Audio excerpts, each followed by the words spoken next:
Today, our competitors head back into the narrow fairways of Brewster Ridge. Few will look to repeat their efforts from round one, while others will seek revenge. It's moving day at the 2024 Discraft Green Mountain Championship at Smuggler's Notch Resort.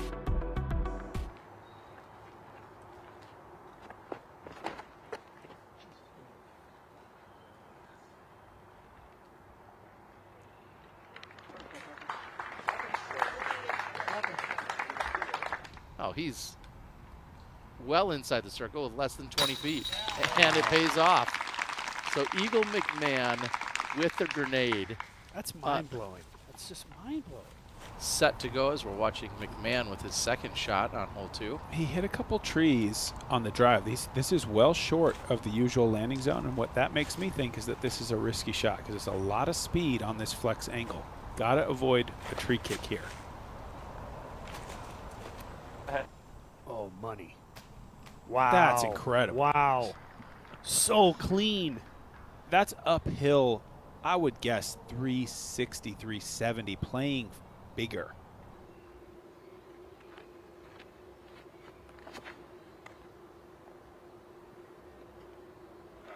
Pretty, Paul.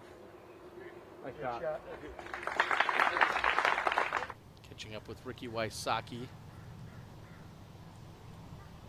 Throwing his second shot on 7. Yeah, 5 down through 6 holes for Ricky. He's up into second place. That was Rick. All by himself.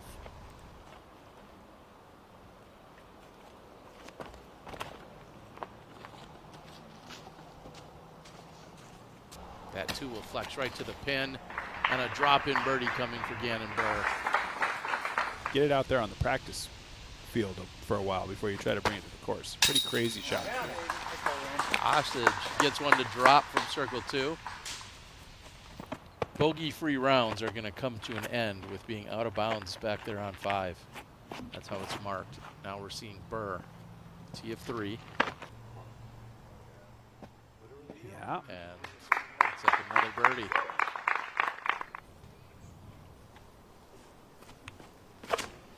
Paul Kranz on the tee of 9. He's got 3 consecutive birdies rolling into the 9th. Needs to slow down on the board now. Wysocki has the birdie luck. So Rick will move to 23 under. And Paul Kranz now has 4 in a row. Wow, great drive. That thing, I was worried it might leak a little long. Great speed control from Paul. He gets up to 23 under with Wysocki and Ezra Robinson. Yeah, I mean, we haven't seen much compelling golf from our lead card, but the chase cards, that's a different story. Look at Ezra Robinson, as I was just mentioning, 6 in a row. Pull out their phone and see the 35th place next to them. He's going to need some help, and he's getting it. Oh, and Even more help. The disc was helping, and then the tree. I don't think we were wrong. I think he got a little fortunate. Fresnel, what a putt. After the out of bounds.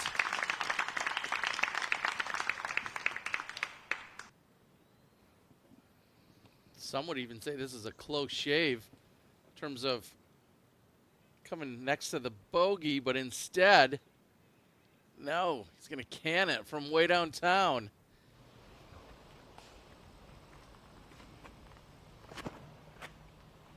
Oh, yeah. Nice and low. Hits the ground early, where we saw Eagle McMahon still with some heat, clearing all that land and then taking his skip at the more severe downhill behind the basket. Burr going with a driver, but flex driver.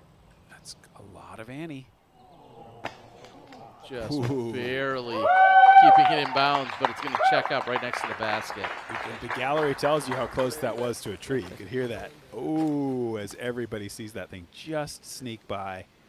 You take one bad kick, you could be out of bounds taking a bogey. This is a little higher. See if this can slow down. Absolutely. Everybody else that's closer to Burr are all 5, 6, 7 holes ahead.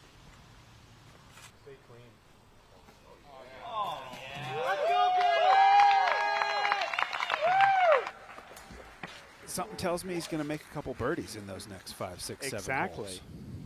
In threat of ruining his bogey-free round. Buckets. Count it.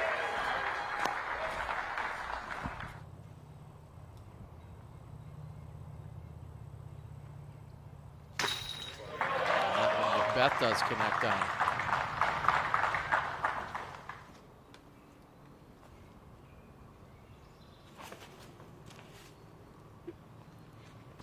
Maybe a time when having the world's longest arms kind of hurts your chances. As he's stuck in there next to the tree. Looked a little bit awkward, but he's done really well. Outside trying to want to maybe birdie still. Yeah, certainly seemed a little annoyed with his footing. But yeah, that's going to make his job a little harder. He did so well to escape the woods the first time. Put himself right in the center. What a shot from Corey. Down that little tunnel.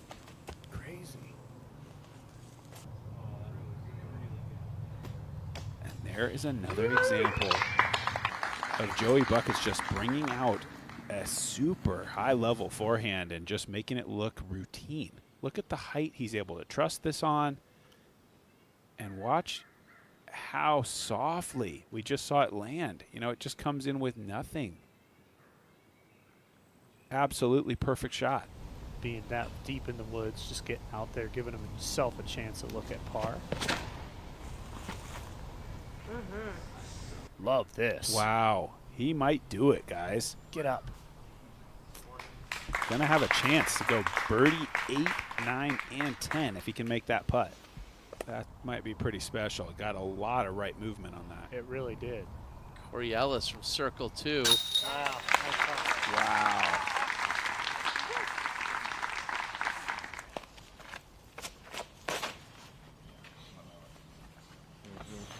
Loving this. What a Birdie, run. birdie, ace. Got that to get 6 in a row. Well, we know he's going for it. Wysocki buries it from outside of Circle 2. Look at the swagger of Ricky up the fairway. Unbelievable.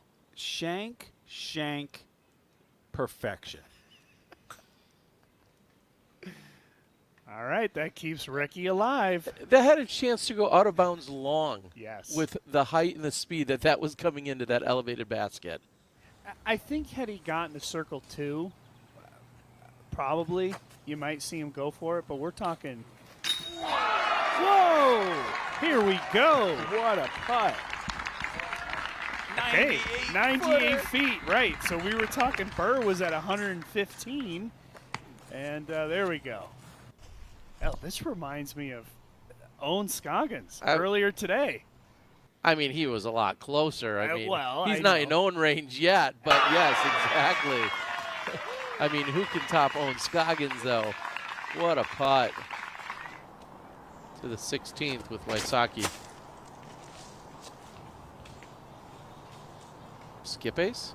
Thank you. Good shot. It had to be kind of close.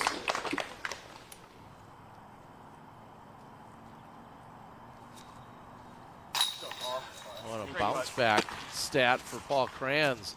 Follows up the bogey with the birdie on the 16th. Here's Rick. So he's at 9 with still a chance to get past the hot score of 10. Yeah, let's see if 18 and 17 can give a birdie, and then 18. Rick up 15 places. Nathan Queen up 17 places. Kyle Klein up 25 spots. Man, there's still about 7-ish guys that are kind of vying for a lead card spot tomorrow. It's a little early to start thinking about that, but now you think of Buckets and Burr, they're in for sure. Ellis is making a nice push, but who's going to be that fourth person? That was one of the best shots we've seen on hole 18 from Nathan Queen. He is parked. Ellis for birdie.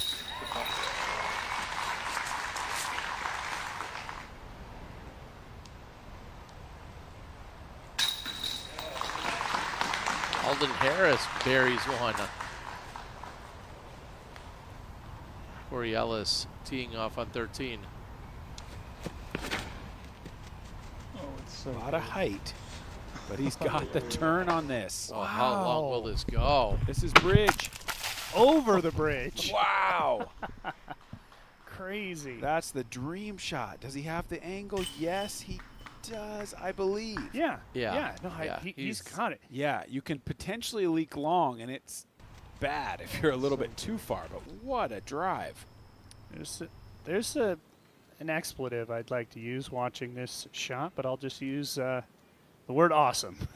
It was nearly perfect to commit to going out and around that corner tree. To get to the hot round of the day. Yes, count it. Ricky Wysocki closes out with 4 out of 5. Officially the hot round, tying for the hot round in the tournament.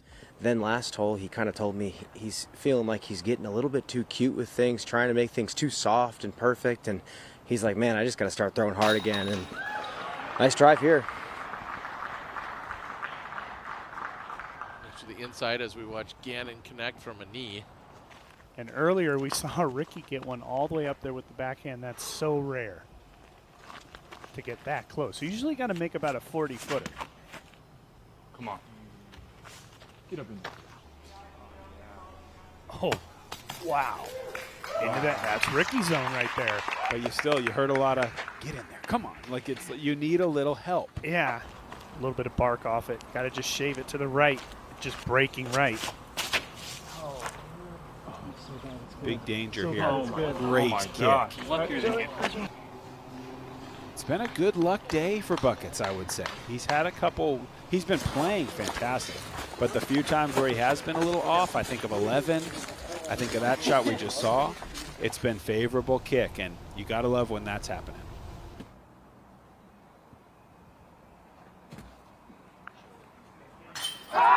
You got to be kidding me.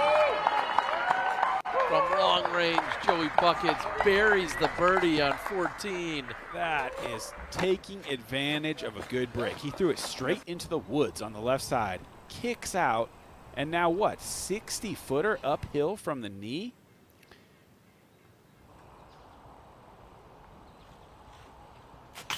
And Macbeth finds left side corner pocket. Answers with a birdie of his own. Eagle McMahon going forehand, keeping the grenade at home. This is super high. Oh, come on. Oh, McMahon rings the chains, but it doesn't stick.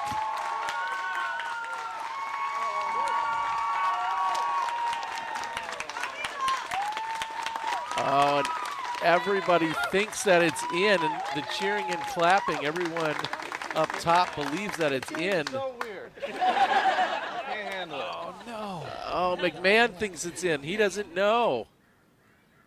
I mean, it has so much speed.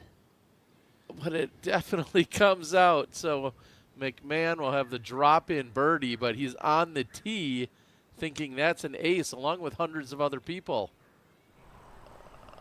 Oh, and he must see it on the ground. That's heartbreaking. Solid chain, and the reaction by everybody. Oh, no. Oh, Eagle. I was sure that was not a chain out cheer. I was No. sure we were going to see a hole in one. That was a long birdie look. He's connected on a few long ones today. If he birdies out, he makes a card, and he's got that one.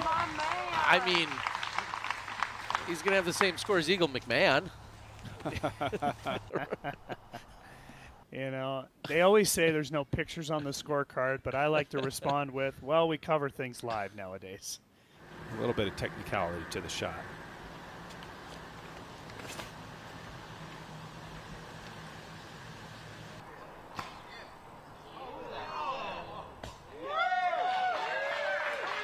Well played. Counting on that big skip, the late fade.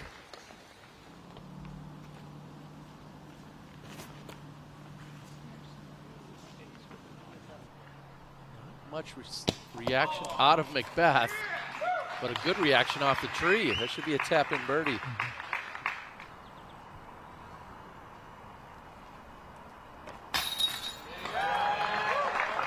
He makes it look easy. That was a beautiful putt.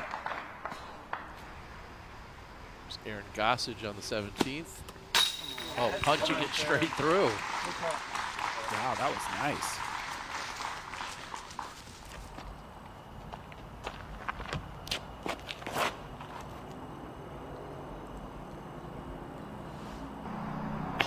Yeah, that is way up there. Maybe he's a little closer to the edge than Alden. He might be putting driver here, just to get a little extra speed. I think he did. That's the same. It might be the same driver he threw the tee shot. Yeah, good point. And a great shot. I like the creativity. That's a fun shot to play sometimes when you're in a short location. You got to get under something.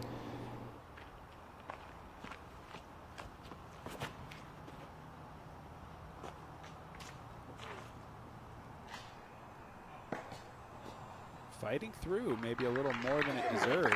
We saw Paul turn around in disgust as that came out of his hand. He's going to put on muscle. He's going to learn. He's going to continue to be even a tougher out than he is already. There you go, Paul Macbeth. But I think we need to keep in mind, he's the best 14-year-old player there's ever been, 15, 16, 17, 18, and now he's the best 19-year-old player there's ever been. And he still has a lot of growing to do in his game. As much as that kind of blows my mind to say, I believe it to be true.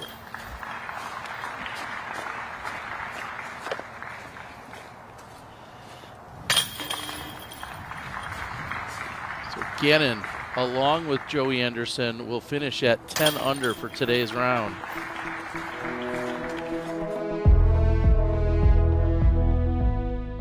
Gannon had a 3-stroke lead going into today. He leaves with a 5-stroke lead.